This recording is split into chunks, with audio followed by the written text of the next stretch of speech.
actually community owned is the challenge.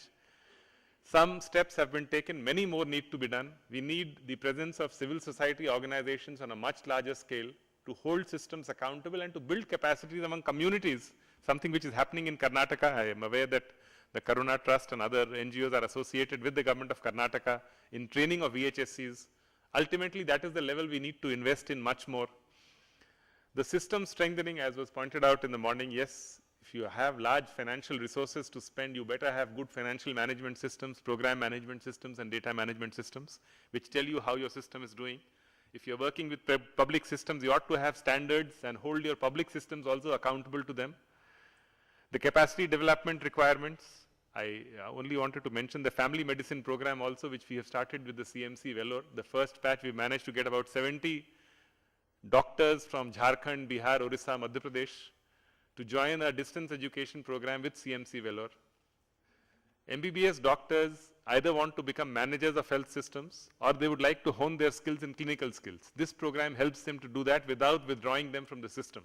Only a 30-day contact is required. Rest of the 2 years and 2.5 years is entirely by correspondence and by record keeping.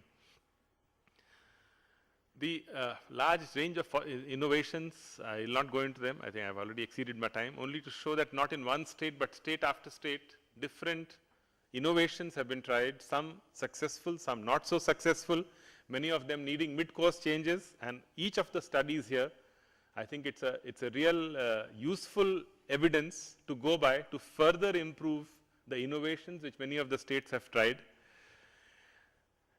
See, since the point about universal health coverage was also raised, I'll just like to say, I've also been, as part of this committee, been trying to grapple with the issue, looking at what other states and countries have done. And the first thing which strikes you is the absence of regulation in our country. In Canada, even the private doctor who participates in the public health program, his fee is regulated by government. He doesn't charge anything he wants. All insurance companies in Canada are not for profit which work in the health sector. The for-profit insurance companies in the health sector has not been known to be an efficient mechanism in any other countries. USA is the worst example. Already grappling with a 17% GDP expenditure on health, likely to go up to 25% unless they do something differently. The point I wish to make, successful systems and successful, again, I am all for partnerships because in India, when you have a such large workforce outside the government, we need to strengthen the public system. We also need to engage with the not-for-profit and for-profit sectors. But for the not-for-profit sector at the primary health unit level, in fact, the next slide, I'd just like to show one. I think clarity about the essential framework on universal health coverage, the block primary health units, both Brazil and Thailand set up block primary health units. That's a sector I strongly feel either local governments or not-for-profit civil society organizations need to engage in.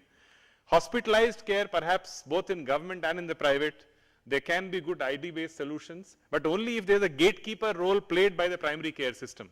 As was pointed out in the earlier session, having a standalone tertiary hospital without a gatekeeper role doesn't work, because for all you know that many patients may be getting stents into them even if they don't need them. Many of them may be getting certain procedures and surgeries which are not required. So the gatekeeper role is equally important.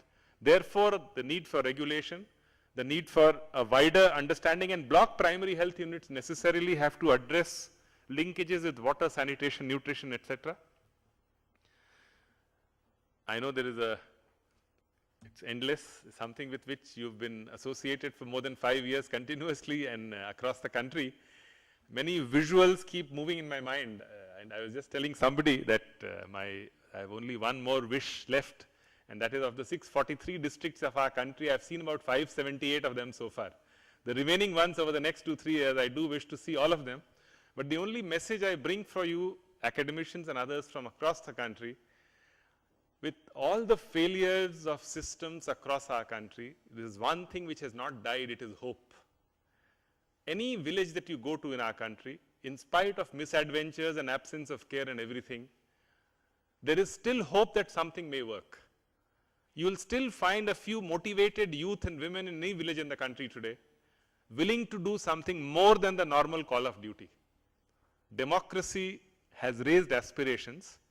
Democracy has also raised issues of governance in the minds of people.